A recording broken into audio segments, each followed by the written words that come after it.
Hare Krishna, Krishna Krishna, Hare Hare, Hare Rama, Rama Rama, Hare Hare.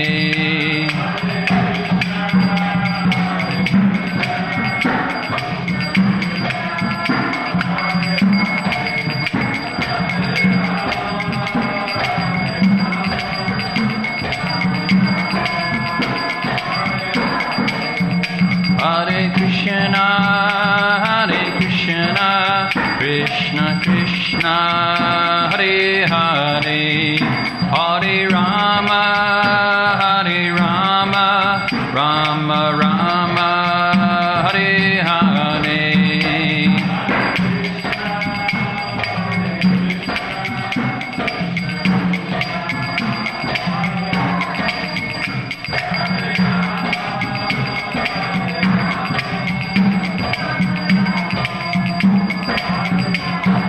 Hare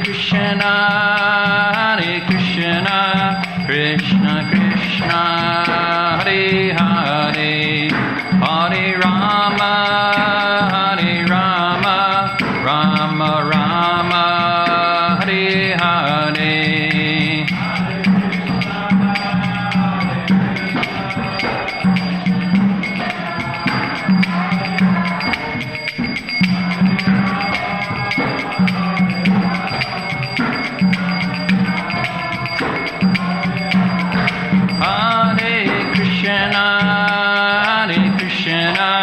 Krishna Krishna, Hare Hare, Hare Rama, Rama Rama, Hare Hare.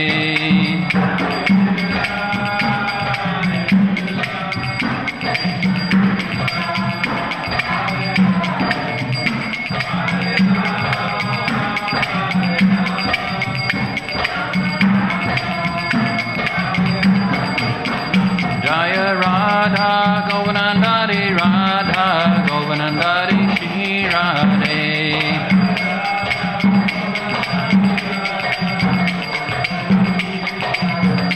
Jaya Krishna Balaram, Jaya Giri Govardhan, Jaya Krishna Balaram, Jaya Giri Govardhan.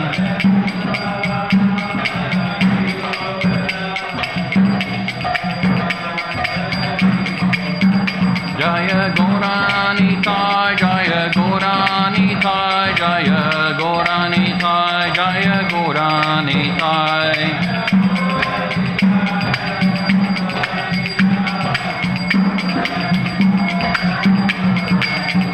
Jaya Prabhupada, Jaya Prabhupada, Jaya Prabhupada, Jaya Prabhupada.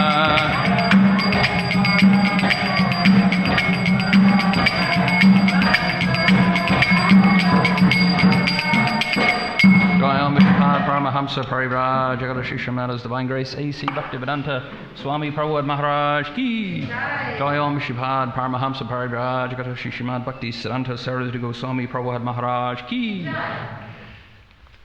Shri Radha Krishna Gopinath Shamakun Radhakun Giri Govardhan Ki. Shri Vrindavan Dham Ki. Shri Mahaprabhu Navadip Dham Ki. Gangamaya Ki. Tulsi Devi Ki. Samaveda Bhaktivinoda Ki. Nitai Gaura Premanandi. All glories to the assembled devotees. All glories to the assembled devotees. All glories to the assembled devotees. All glories to Shishi Guru and Gauranga. All glories to Srila Prabhupada.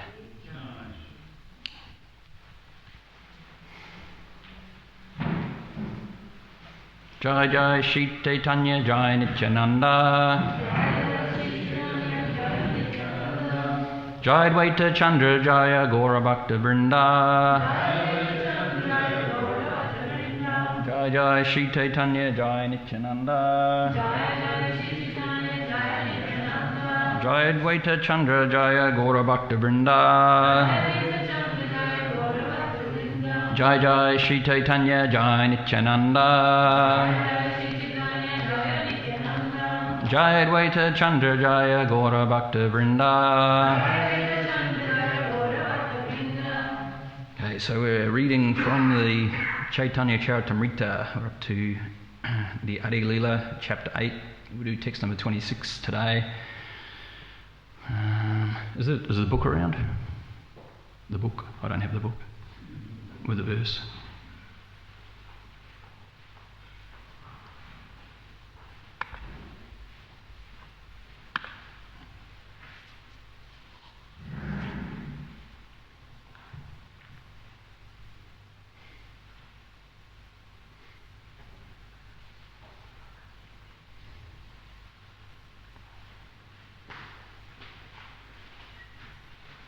Anyway, it's up on the board. Ekara Krishna Name Kare Sava Papa Nasha. Eka Krishna Name Kare Sava Papa Nasha. Premara Karana Bhakti Karena Prakash.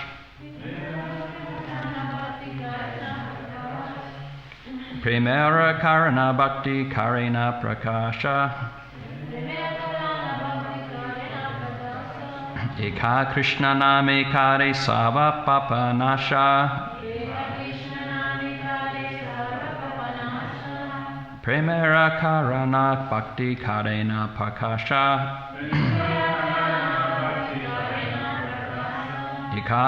Eka Krishna Name Kare Sava Papa Nasha. Premara Karana Bhakti Karena Prakasha.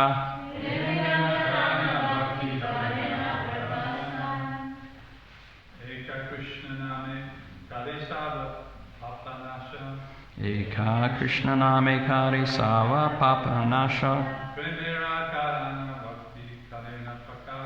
Premara Karana Bhakti Karena Prakasha.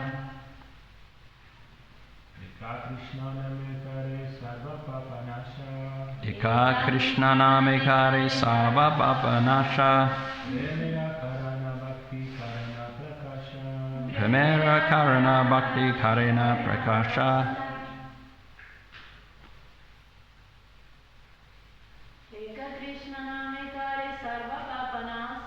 Eka Krishna Name Kare Sava Papa Nasha. Premara Karana Bhakti Karena Prakasha.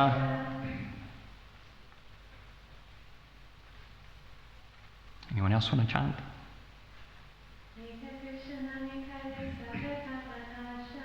Eka Krishna Name Kare Sava Papa Nasha.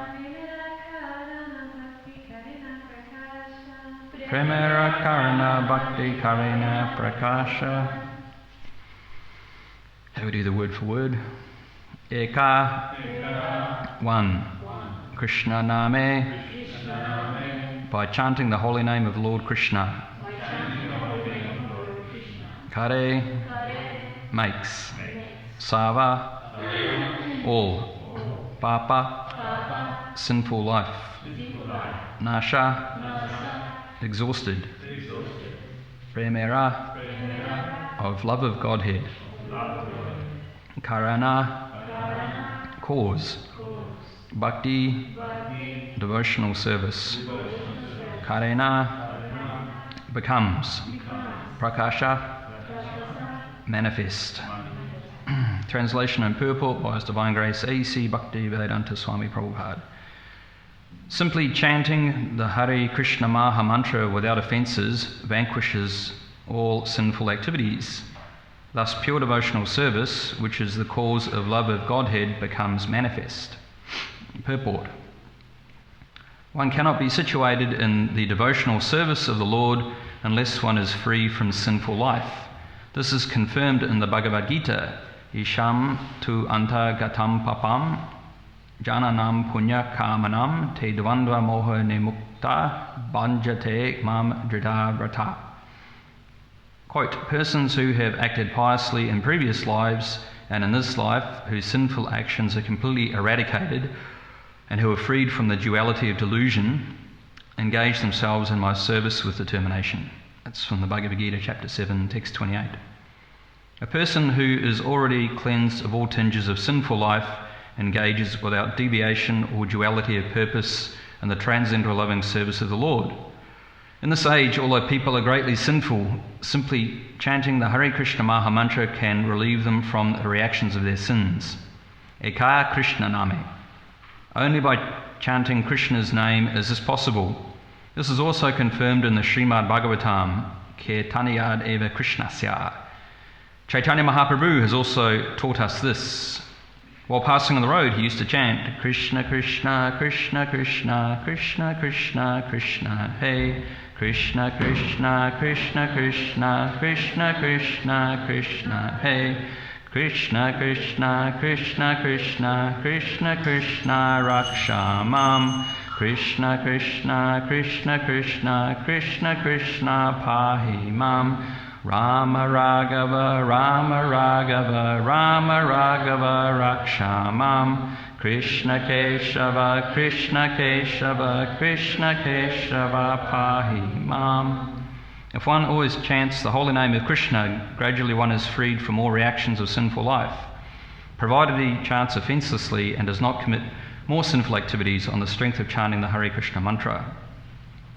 In this way, one is purified and his devotional service causes the arousal of his dormant love of God.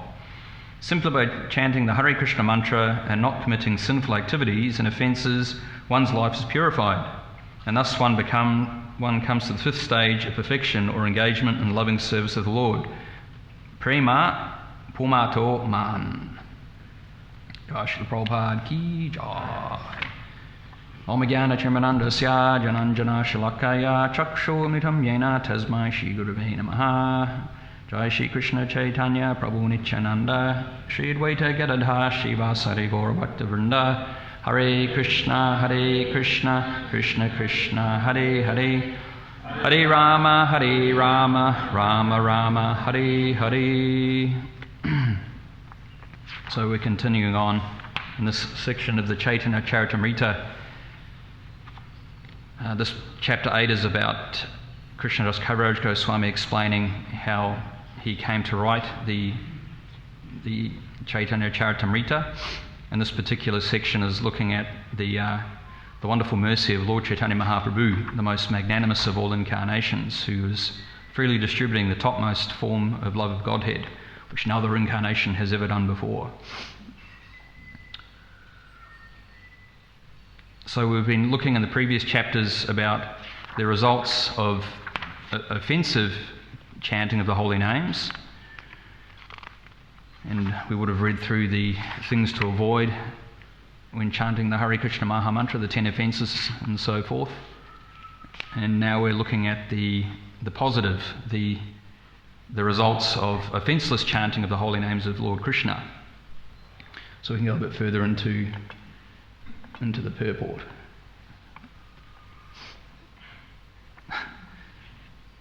It's a famous meme. I thought I'd put it on. Everyone knows this meme, do they?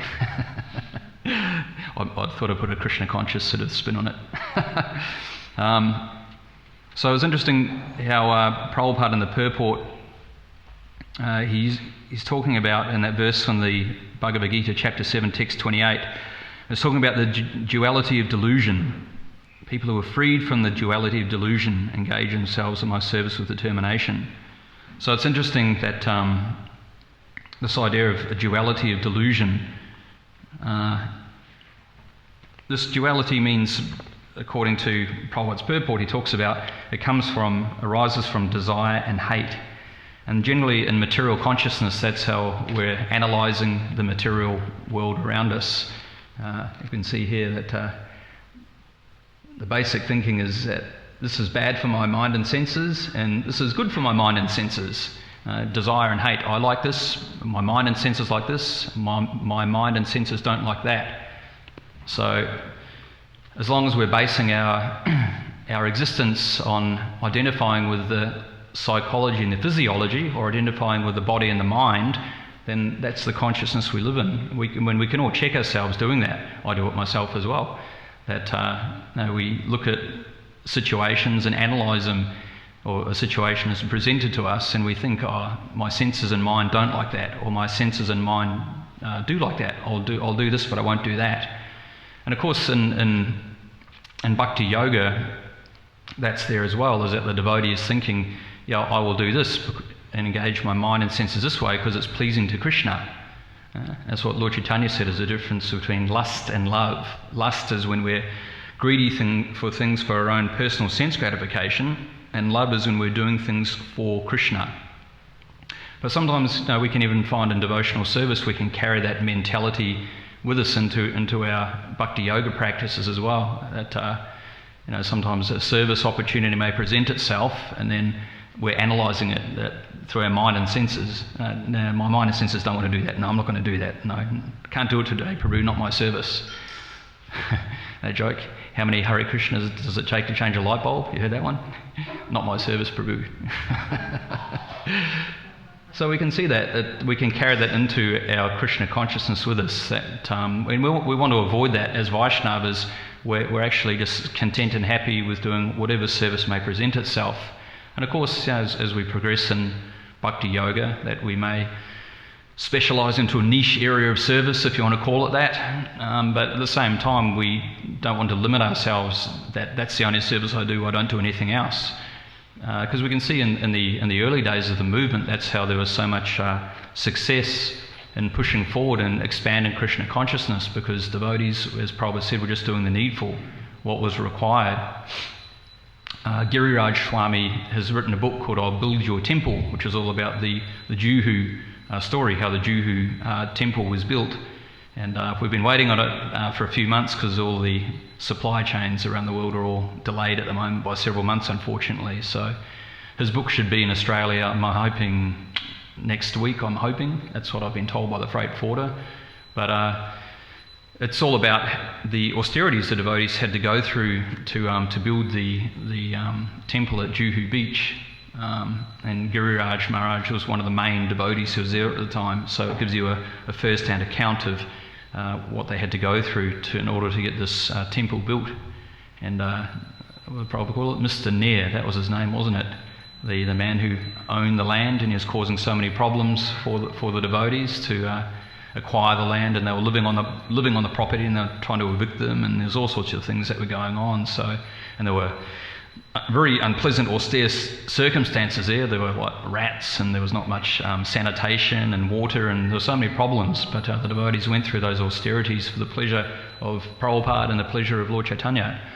So it's good to keep that in mind, that saying, is it, austerity is the wealth of the Brahmanas, that if there's an opportunity to do service and step outside our comfort zone, we should actually embrace that. And by doing that, we actually make advancement in our Krishna consciousness. So we don't want to be stuck in that mentality, this duality, even in our devotional service of desire and hate. This is good for my senses and that's bad for my senses. And even Arjuna, we can see, fell into that mentality as well, didn't he? That he didn't want to fight because it was his mind and senses were rejecting it. This is bad for my mind and senses. I'm not going to fight in this battle. Whereas Krishna had to explain to him in the Bhagavad Gita that, no, I want you to fight because it pleases me. And that's the essence of the Bhagavad Gita, is showing us not to do things just for our own selfish purposes, but to do things for a higher purpose, for pleasing Krishna. That's the essence of Bhakti Yoga. Transforming lust into love is that book by Bhakti Swami, the spiritual warrior, transforming lust into love. So that's the process of doing that.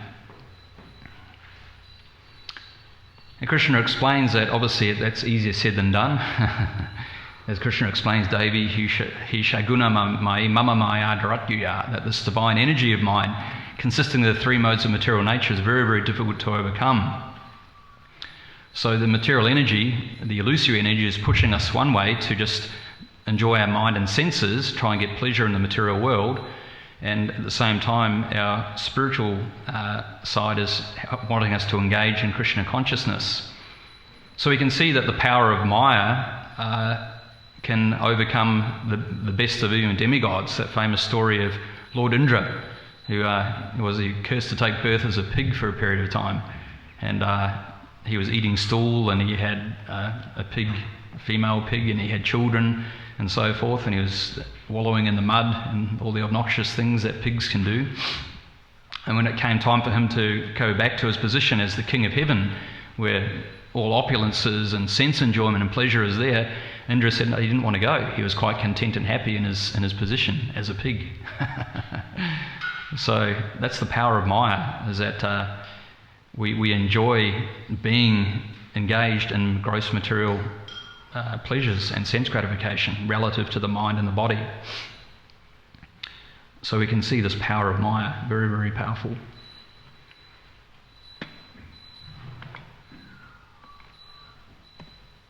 Okay, so further in the purport, Prabhupada quotes that verse, Prema Pumato Mahan. So this is a quote from Lord Caitanya. We'll go back. This is a quote from Lord Caitanya Mahaprabhu. So, Prema Pumato Mahan, Prema, love of Godhead. Pumato means an achievement, and Mahan, the topmost. So, Lord Chaitanya says that Krishna Prema is the topmost achievement in life. Prabhupada says here, the fifth stage of perfection or engagement in the loving service of the Lord is Prema Pumato Mahan. So we understand that there are so many different activities and engagements that we can do in the material world, or we're encouraged to do in the material world. Dharma, Artha, Karma and Moksha are the other four stages. Dharma, religiosity; Artha, economic development; Karma, sense gratification; and then Mukti, freedom, liberation from the material world.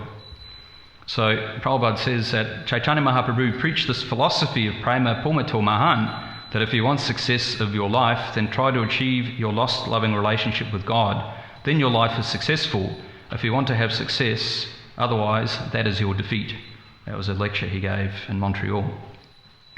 And a lecture he gave in March the 1st, 1977, Prabhupada also elaborates on this concept of Prema Pumato Mahan. Therefore we have to develop our bhakti, love for Krishna. Prema Pumato Mahan. Chaitanya Mahaprabhu has advised, people are after Dharma, Artha, Karma, Moksha. But Chaitanya Mahaprabhu said, no, even if you become liberated, Moksha, that is not the qualification to get favour of Krishna. Prema Pumato Mahan. Panchama Purushata. People are trying to be very religious. That is good.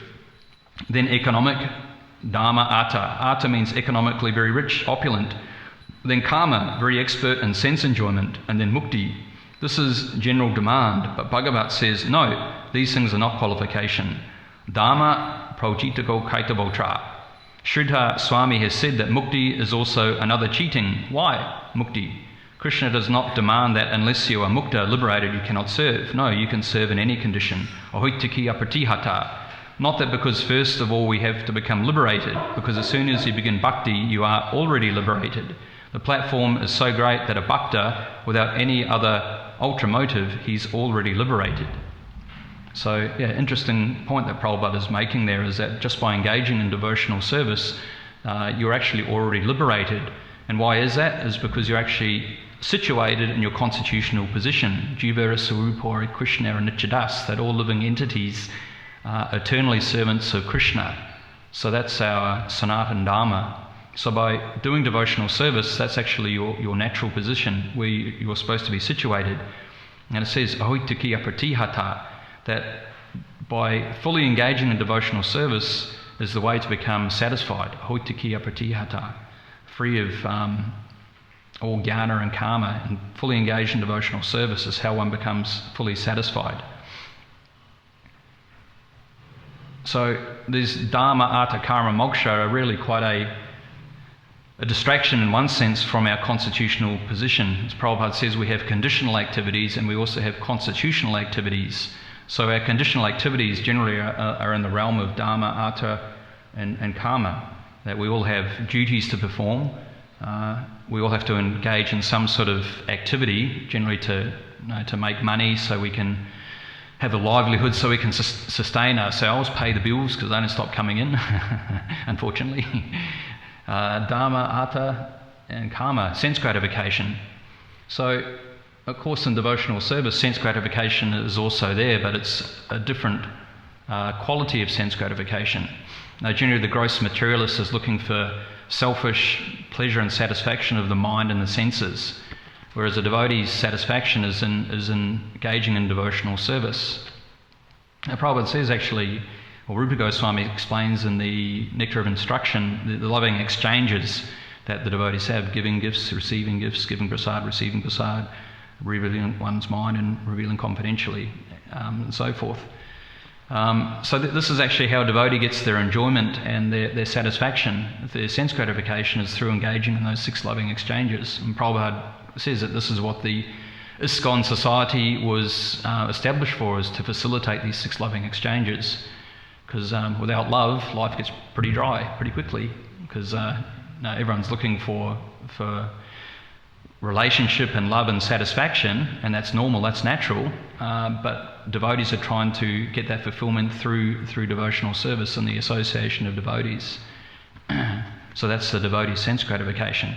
And of course there's prasadam. Who can deny that prasadam's not a pretty good form of sense gratification?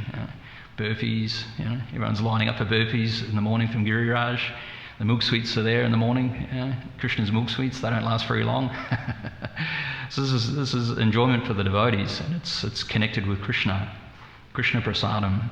And chanting, dancing and feasting, as Prabhupada said, that's the Hare Krishna movement. We chant, we dance and we feast. So these are the main ways we enjoy in the material world, is through dancing, chanting and feasting. So that's essentially what we all do. We chant, we dance and we feast. I think there's I was reading, one disciple was complaining to Prabhupada how difficult Krishna consciousness is. And Prabhupada always say, what is the difficulty? That book by Shruta Kirti, what is the difficulty?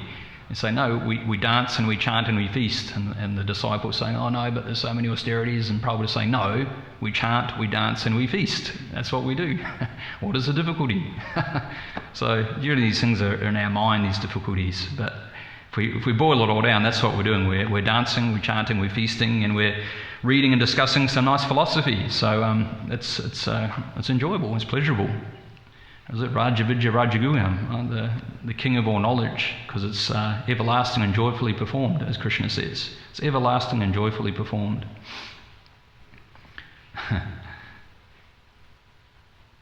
Because if we don't enjoy in Krishna consciousness, then we look for our satisfaction in the material energy. I know that Devotees Swami likes to quote the old love songs from the 1950s in his classes. So I was thinking that we could all relate to the song as looking for love in all the wrong places. You might be familiar with that song. Looking for love in all the wrong places. I got some verses from the song. Well, I spent a lifetime looking for you. Single bars and good time lovers were never true.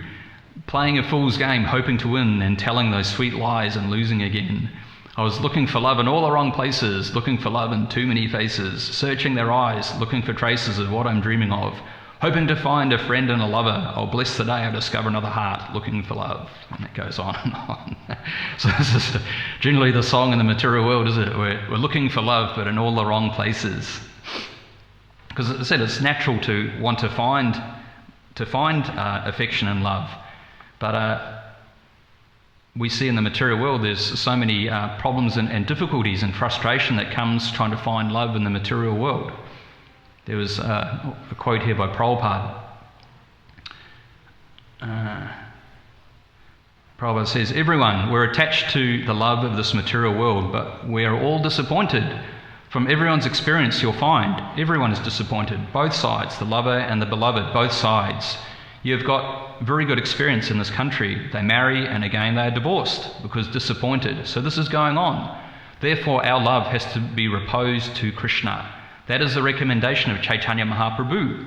Caitanya Mahaprabhu said, Prema Pumato Mahan. Pumato, we want some achievement in this life. Caitanya Mahaprabhu said, achieve love of Godhead, that is the best.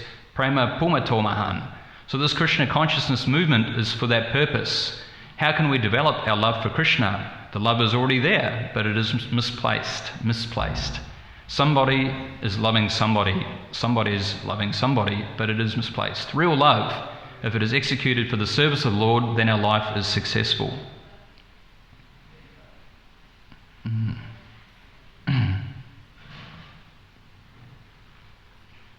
So once again, there's that Prema Pumato Mahan, as taught by Lord Chaitanya Mahaprabhu, that is the goal of life. And that's how this yearning we have within our heart for fulfillment, for love and satisfaction is fully relieved through engaging in Krishna consciousness. Because Krishna is the best lover, isn't he? He's glorified as being the best lover because he knows how to reciprocate fully with our desires for affection and love. Because if we try and find that in the material world, as Prabhupada is saying, we get very disappointed and we go into relationships and we have high expectations that this person will interact with me in a certain way and they'll be like this and they'll do like that, and then we find they're not. It doesn't work out that way. So as Prabhupada is saying, then people get very disappointed because of that, become jaded, right? Become jaded and disappointed and become hard-hearted actually. You can see that people, when they go through a negative experience in a relationship, it does actually can harden the heart, and they become very disappointed and jaded and hardened with the material world. So Krishna is not like that. That through engaging in Krishna conscious activity and sticking to the process of Krishna consciousness, Krishna, because he's our most intimate friend, Srihidam Sarvabhutanam, he's the friend of all living entities. He can reciprocate perfectly with our desires for satisfaction and love. And whatever that relationship may be, as we know, there's different rasas we can have with Krishna in the spiritual world. And Chaitanya Mahaprabhu, obviously, being the most magnanimous incarnation, was revealing to us and showing to us through his own example about the highest form of love of Godhead, the Vipralamba Seva, the mood of the gopis. So this is the mood of love that the acharyas and the Goswamis are teaching us to cultivate in our sadhana practices, to cultivate this mood of service to Krishna, the mood of the gopis. But of course there's other relationships as well. There's the Sakya Ras, where you can be one of Krishna's cowherd boys, frolicking with Krishna in the meadows, playing all sorts of wonderful games in the Krishna book. Prabhupada talks about how they go out into the forests with Krishna and the cows each day, and they play various games or in the forests. They're jumping in the lakes and they're imitating the peacocks and playing games about who can touch Krishna first. And then sometimes they will tell Krishna to close his eyes, and instead of saying we're going to put a sweet in your mouth, instead of putting a sweet in his mouth, they'll put a flower in his mouth instead. And they'll play jokes with Krishna and Balaram. So many different types of relationships that we can have with Krishna in perfection, and Krishna can perfectly reciprocate with us. We may want to be in the mood of being Krishna's parent, just as Mother Yashoda. Of course, we can't become Mother Yashoda, but that mood can be there, that parental love, that Vatsalya Ras, is it? Parental love? Vatsalya? Yeah. In the mood of being one of Krishna's parents. So in the spiritual world, we can't sort of force our way in there. We have to be invited by the inhabitants of the spiritual realm to be in their sangha, because in the spiritual world everyone comes from a village. Right? They have their own village, they have their own sort of family they're connected to. So we have to be invited into that sangha. We can't suddenly turn up in Krishna's pastimes and which village are you from? Who are you? And, I don't know, I just came here. So as we cultivate our Krishna consciousness, these things are revealed in due course of time as we become qualified. As Prabhupada says, and the Guru will appear at the right time to help us develop our Krishna consciousness.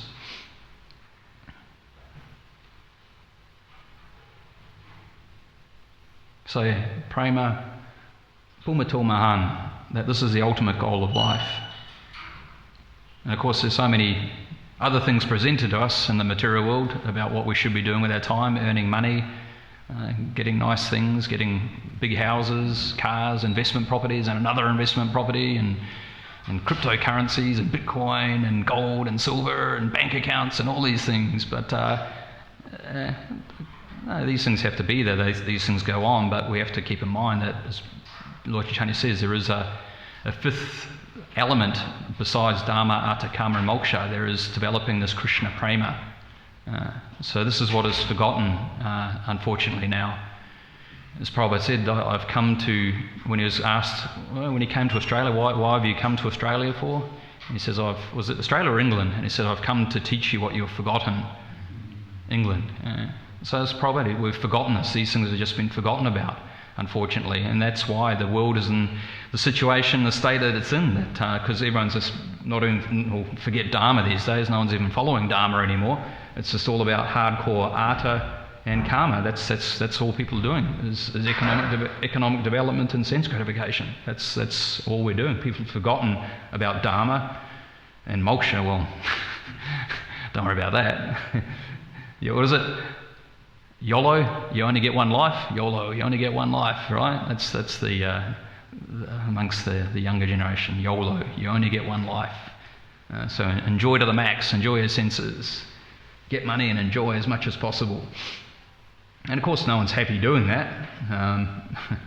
But unfortunately, you don't know what you don't know. So people just don't know these things. They've forgotten these things.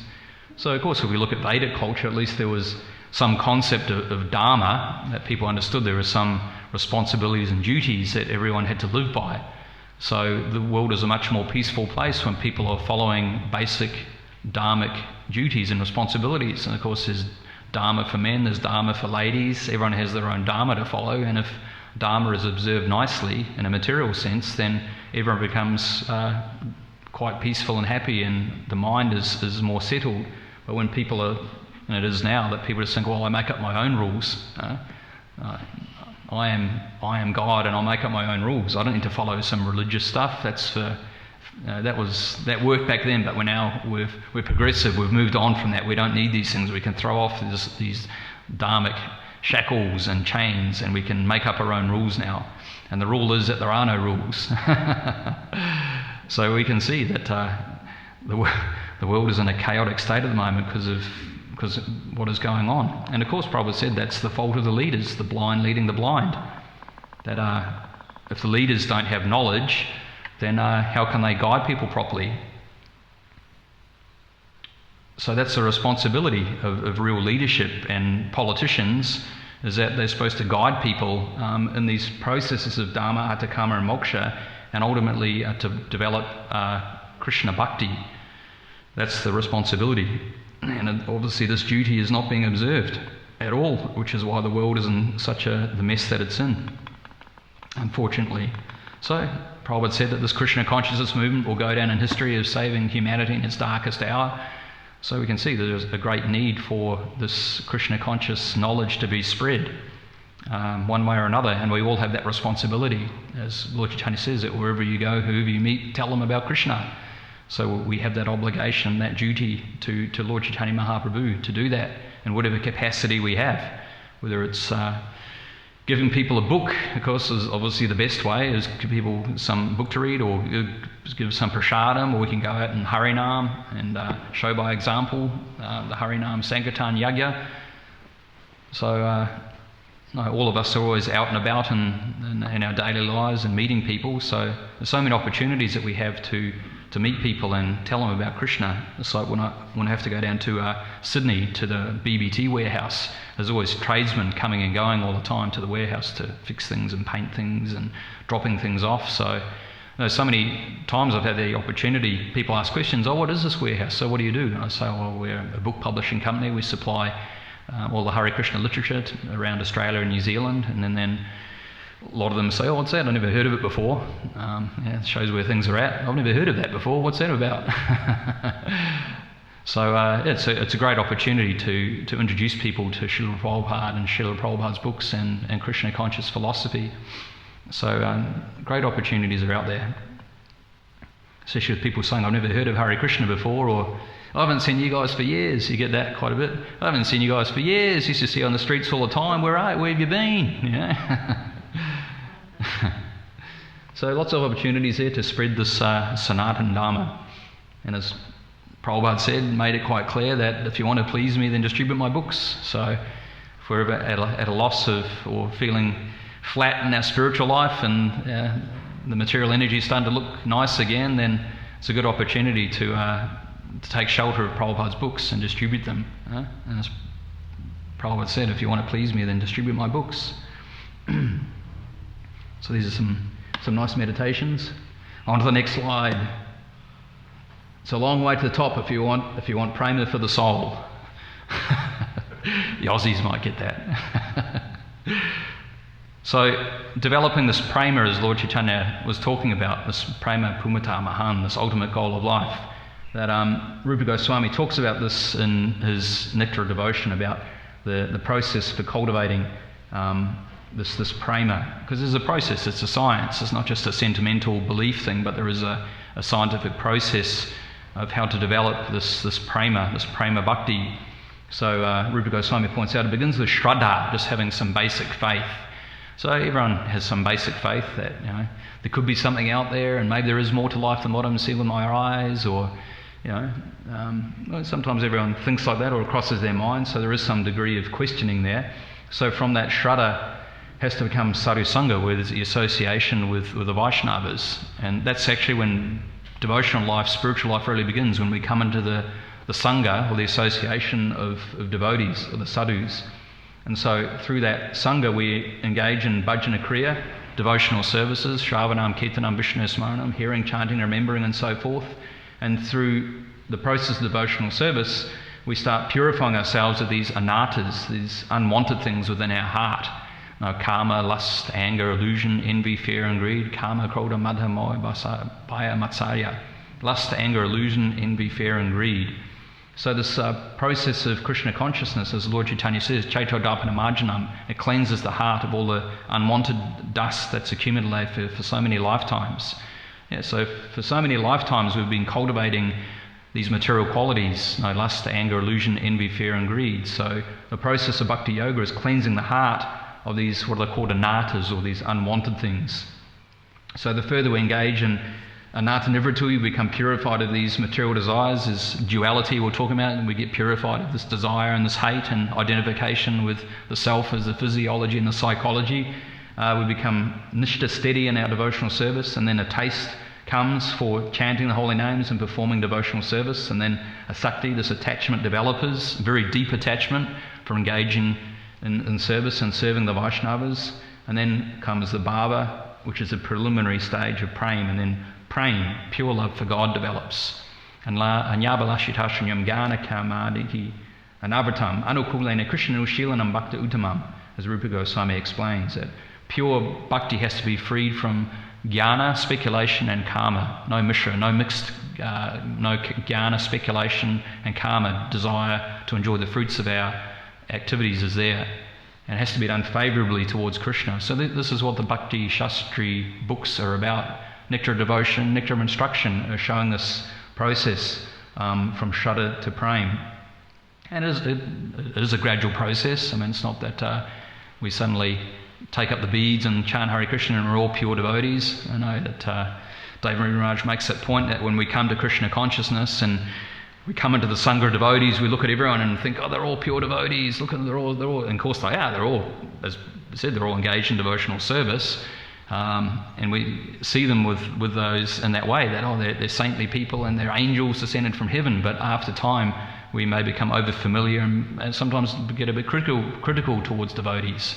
And of course, as we were reading, that's not a productive thing for our Krishna consciousness if we're developing an offensive mood towards the devotees. And it says that's why our taste for chanting the holy names disappears, because we make offences. So especially the biggest offence is Vaishnava parad, is making offences towards the devotees. So if we're carefully avoiding offences, especially offences towards the devotees, then we can progress nicely in developing this pure Krishna consciousness. So there is a science to it. There are all these subtleties and nuances there in Krishna consciousness. Good to be mindful and have reminders of these things as well. And then also move to the next slide. This is quoted in this purport reading today, this verse from the 12th canto.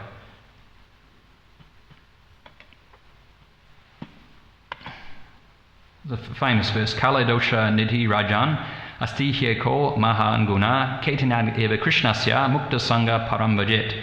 My dear King, although Kali Yuga is an ocean of faults, there is still one good quality about this age. Simply by chanting the Hare Krishna Maha Mantra, one can become free from material bondage and be promoted to the transcendental kingdom.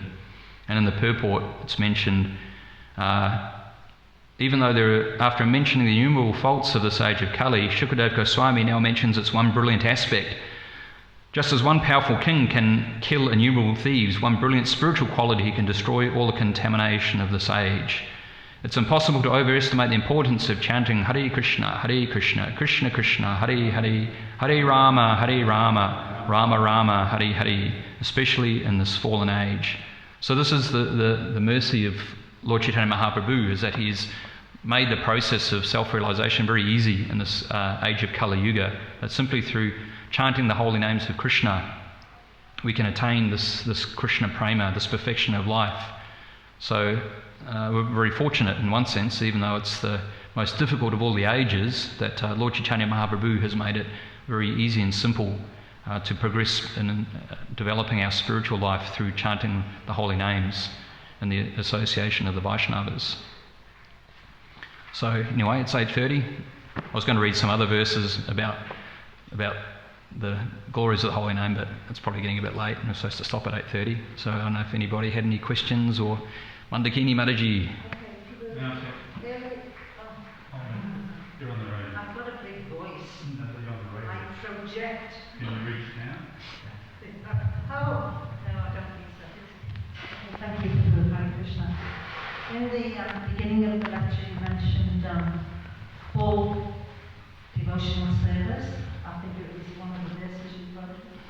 And then I was thinking about, and then you said, just at the end of the lecture, about us thinking, oh, the devotees are pure and that sort of thing. And I was wanting you to maybe discuss a little bit about full devotional service, what constitutes full devotional service. And then you went through the process. Shraddha Prem. Yeah, Shraddha Prem. But, and I was thinking,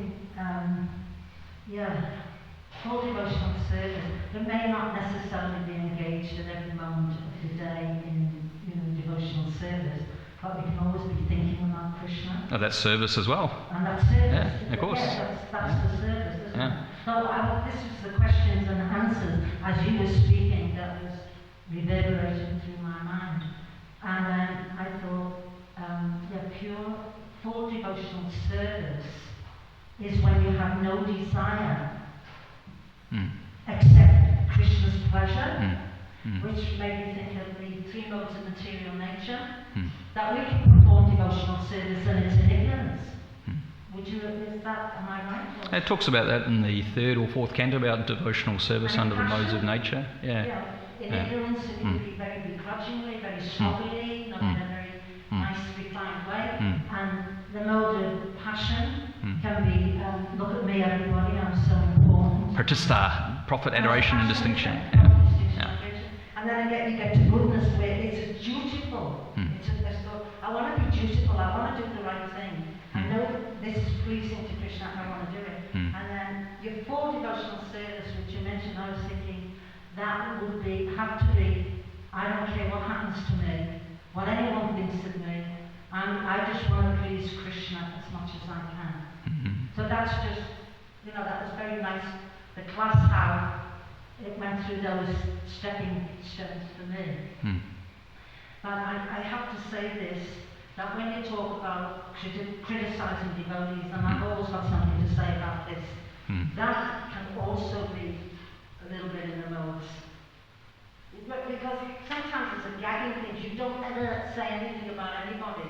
But that wasn't Prabhupada's mood, because I think it was 73 in New York City.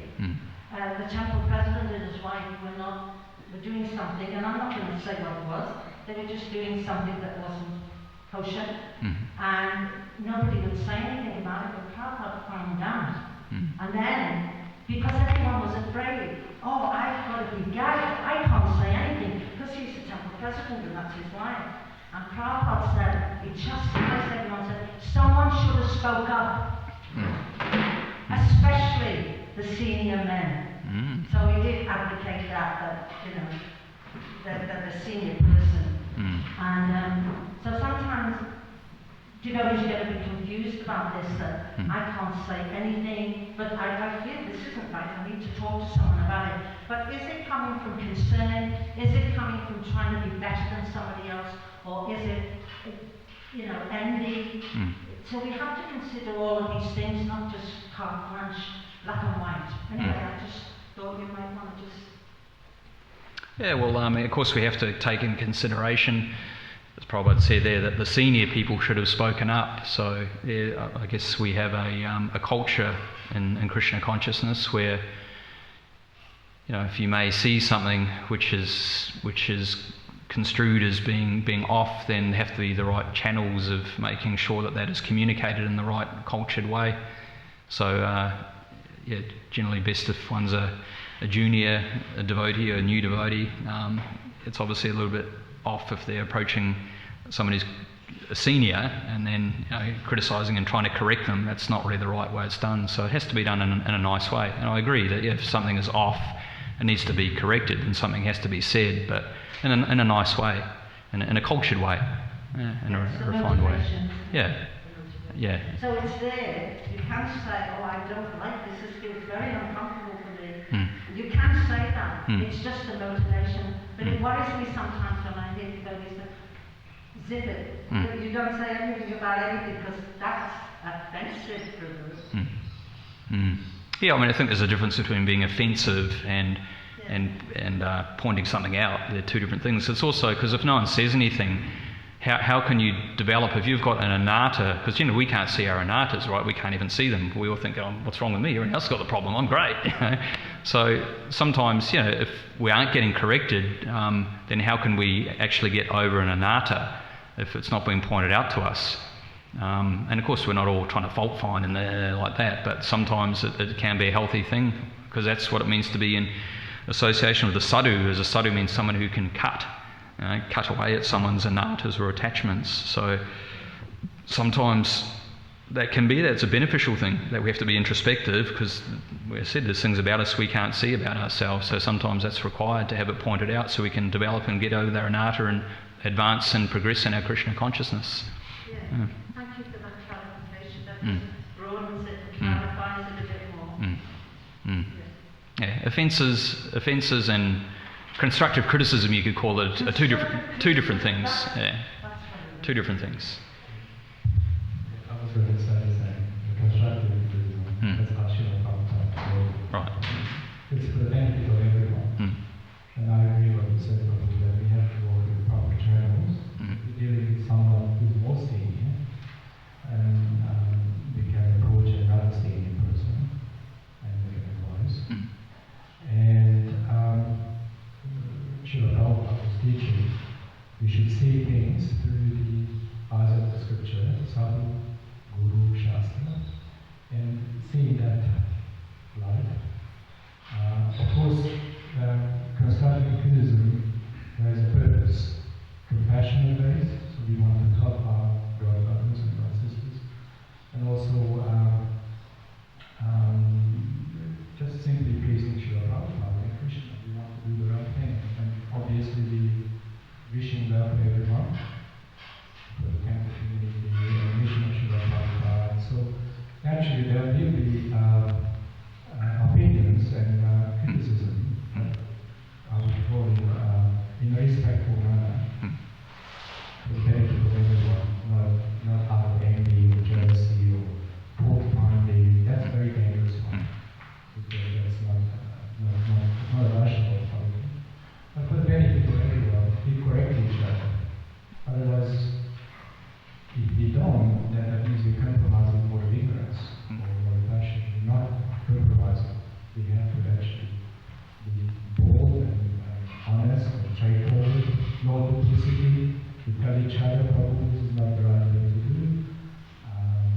And we even apologize, please not to take offense, but this is how Srila Prabhupada wanted. So I think deity should be often correct each other. Because we have to be on time, we have to be clean, we have to cook properly, we have to dress the ladies properly. So we have to say something.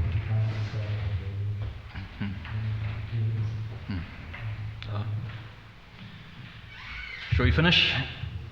Jai Srila Prabhupada ki jai, Shri Caitanya Caritamrita ki jai, Nitai Gaura Premanandi.